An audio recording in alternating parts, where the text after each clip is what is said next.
Bienvenue à vous, Évasion littéraire, avec Olivia Hervy, styliste et écrivaine. Bonjour Olivia. Bonjour. Alors, tu es styliste, tu sors ton premier roman, Une chandelle dans le noir, édition Scripta. Tout d'abord, le roman commence par une enfance à Bafoussam. Oui. Tu vas commencer à nous le lire. Oui, alors l'héroïne vit à Bafoussam, Josepha vit à Bafoussam au Cameroun. Son village est le chef-lieu de la province de l'ouest du Cameroun et la principale ville de cette province. C'est également le chef-lieu du département de la Michi, l'un des 3 arrondissements de ce département. Son père est mécanicien et sa mère, femme au foyer. La jeune Camerounaise passe sa tendre enfance à Bafoussam où elle est scolarisée de la maternelle au CM2. Alors tu vas nous expliquer l'envie d'écrire et justement cette première expérience que tu as eue dans cette écriture, parce que entre être styliste et être écrivaine, il y a quand même 2 choses un petit peu différentes. C'est pas du tout similaire. Similaire peut-être que quand tu dessines, Oui. mais là l'écriture est raconter une histoire. Explique-nous le pourquoi du comment. En fait, comment dire, c'est quelque chose qui me trottait depuis longtemps, depuis très très longtemps. J'avais envie de mettre des mots sur ce que j'avais à dire. J'avais envie de le mettre sur papier, de l'écrire. J'ai pris des notes pendant longtemps de tout ce qui me traversait l'esprit, de ce qui me tracassait aussi, de l'expérience, de mon vécu un petit peu et du vécu des personnes que j'ai pu croiser. J'avais vraiment envie de raconter cette partie-là de ma vie. Et j'ai eu envie de l'écrire. Dans un premier temps, c'était personnel. Il n'était pas question de publier, c'était vraiment parce que j'avais envie de raconter cette histoire, de laisser à des personnes qui viendront après moi, quelques notes par écrit. Et plus le temps passant, je me suis rendu compte que j'avais envie de partager, ça avec beaucoup de personnes. Alors pour ce partage, Une chandelle dans le noir, quel sens tu donnes à ce titre ? Alors, Une chandelle dans le noir, c'est symbolique. C'est la chandelle dans le noir. C'est un début, un drame dans sa vie. La chandelle représente l'espoir de se sortir de là, de ne plus être victime et surtout de se reconstruire. Voilà. Alors, je ne vais pas dire que c'est toi l'héroïne, mais c'est marrant parce que Josepha, elle vient aussi de Bafoussam, oui, tout à fait. De ta région. Oui, tout à Alors, fait. quel lien tu peux faire entre la narratrice et l'héroïne Josepha ? Le lien que je peux faire, c'est que Josepha et moi, on se ressemble un petit peu, on a le même parcours. Elle est née à Bafoussam comme moi. Elle est arrivée à Paris comme moi, pas au même moment, c'est vrai. On n'a pas eu le même drame. Mais je me retrouve beaucoup dans Josepha. D'ailleurs, c'est pour ça que je raconte un petit peu comme si c'était ma souffrance. Voilà, c'est que je me retrouve beaucoup en elle.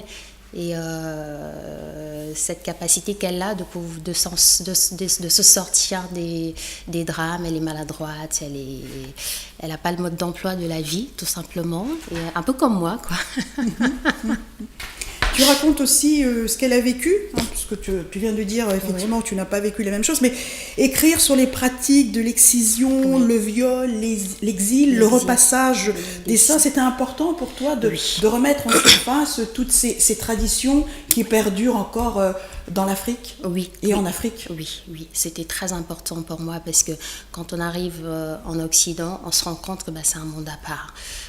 En Afrique, aujourd'hui, on a des jeunes filles, pour leur prévenir du virus du sexe précoce, on les repasse les seins pour pas qu'elles deviennent femmes très vite. On excise les petites filles justement pour les mêmes raisons, parce qu'il faut arriver à la maîtriser, elle ne doit pas connaître le plaisir, tout simplement. La soumission, c'est une forme de soumission. L'exil forcé, oui, c'est un drame parce que son bourreau n'a pas été puni par la loi.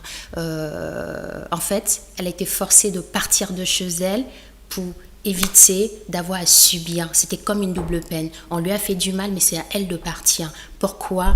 Parce que, pour moi, j'ai pas voulu... C'est-à-dire, j'ai voulu faire comprendre que les familles pourraient se battre, même si on n'a pas les moyens, juste pour connaître la vérité. La vérité est si bien dit, on va aller à la page 19. Oui. Olivia, au pays des Blancs, alors Joséfa, elle quitte l'Afrique oui. dans toute cette souffrance et elle arrive au pays des Blancs. Alors est-ce que tu peux me lire un petit extrait page 19. Page 19, j'y arrive. Alors, donc Joséfa découvre tout un autre univers. Elle commence à aller mieux, bien mieux que le jour où on l'a violée. Cependant, elle dort beaucoup. Dieu l'inquiète, lui manque. Comme ses parents et ses frères et sœurs, le village lui manque beaucoup. Elle y retournera lorsque on lui aura donné l'autorisation. Le départ du Cameroun est précipité. La fatigue l'empêche de penser, de réaliser, d'organiser ses idées. Elle quitte son pays, avec au cœur la tristesse de perdre les siens, la tristesse de partir sans l'avoir prévu, de tout laisser d'un coup, la tristesse, presque la terreur de savoir que son corps est sale à jamais. L'incertitude et l'incertitude totale. Pour combien de temps part-elle ? Elle ne sait pas, personne ne peut le lui dire. Dans ces conditions, que mettre dans sa valise ?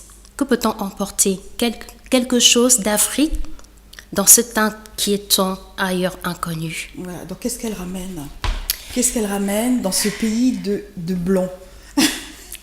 Joséfa ne ramène pas grand-chose. Elle a sa souffrance, elle ramène, voilà, elle ramène un fardeau, elle ramène ses souffrances, ses blessures pour essayer de se soigner en terre inconnue. Et est-ce qu'elle y arrive justement au pays des Blancs ? Au début, c'est un peu la catastrophe parce que elle est boulimique. Elle passe de la boulimie à l'anorexie, à la dépression, aux tentatives de suicide. Elle est très mal dans sa peau. Elle s'est réfugiée dans l'amitié et l'amour d'une amie dont elle essaie de posséder. Ça devient une obsession. Elle a la haine des hommes. Elle peut pas, enfin, pour elle, tous les hommes sont méchants. Ils lui ont fait du mal. Elle est très très mal. Et pendant des années, elle navigue entre dépression, amour interdit, colère, voilà. Et un jour, elle décide de prendre sa vie en main. Elle a 22 ans. Voilà. Il faut savoir qu'elle arrive à l'adolescence et à 22 ans, elle décide, voilà, moi je quitte Paris, j'en ai marre, j'ai besoin de tout recommencer à zéro. Et Olivia, quelle lecture tu donnes à toutes ces femmes dans la vie de Joséfa ? Puisque là, le cœur même du sujet, c'est le viol. Oui, tout à fait. Quelle lecture je donne ? Comment dire ça ? C'est un sujet qui est très sensible. Vraiment, c'est un sujet difficile. Ce ne sont pas des victimes. C'est vrai que les femmes violées se sentent sales. C'est leur faute quelque part. Parce que, voilà, elles sont surtout dans le cas de l'héroïne, elle est rejetée. Parce qu'elle est gâtée, comme on dit. Enfin, elle est gâchée, tout simplement. Donc, voilà, pour moi, ce ne sont pas des victimes. Au contraire, elles doivent, comment dire, elles doivent absolument se relever et déjà s'aimer. C'est très difficile de s'aimer quand on ne se sent pas bien. C'est très difficile de s'aimer quand on est sale. Elle se sent sale. Elle ne s'aime pas elle. Donc, à ce moment, elle ne peut pas aimer les autres. D'accord. Elle a aimé beaucoup de femmes et un jour, elle trouve l'amour. Donc, elle revient à aimer l'homme. Oui, elle n'a pas aimé beaucoup de femmes. Elle a aimé une femme. Elle a aimé une femme qui était juste son amie. Elles avaient une relation platonique qui a basculé dans une relation physique, fusionnelle. Elle l'aimait vraiment différemment. Elle ne l'aimait pas. C'était pas une relation homosexuelle, même si ça y ressemblait fortement. Voilà. Olivia, qu'est-ce qu'on peut retenir de ce roman ? Ce qu'on peut retenir de ce roman, c'est que dans la vie, on arrive à faire des choses dont on n'a pas eu le choix. Et on vous balance comme dans une fosse au lion, il faut se battre pour s'en sortir, loin de chez soi. Et pouvoir se dire que non, je vais donner un sens à ma vie. De se dire peut-être que ce drame, quelque part, est un mal pour un bien, parce que ça permet aussi de connaître autre chose, d'apprendre et de donner un sens à sa vie, parce qu'elle a un métier qu'elle aime beaucoup. Elle n'aurait pas fait ce métier-là si elle n'était pas partie. Elle a appris à parler français. Elle n'aurait pas pu faire ça si elle n'était pas partie. Elle a connu beaucoup. C'est-à-dire, elle a rencontré des personnes formidables dans sa vie. C'était une artiste. Ouais, c'était une artiste. Et elle a fait En fait, je veux dire, côté vie privée, c'est la catastrophe, mais côté professionnel, c'est vraiment... elle a réussi quelque part à faire de ce drame quelque chose de... Elle a fait une thérapie en même temps. Tout à fait. Et elle a donné un sens à sa vie. Et elle est très fière parce qu'elle a réussi à faire beaucoup de choses qu'elle n'aurait pas fait si elle était restée dans son village. Alors Olivia, le roman a été écrit à Cannes ou au Cameroun, chez toi, dans ton pays ? Alors le roman a été écrit en partie au Cameroun et le reste ici. C'est ça. Voilà. Très bien, très belle lecture.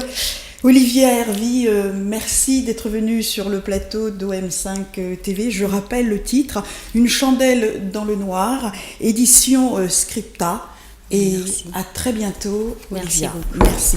Merci. Au revoir. Au revoir.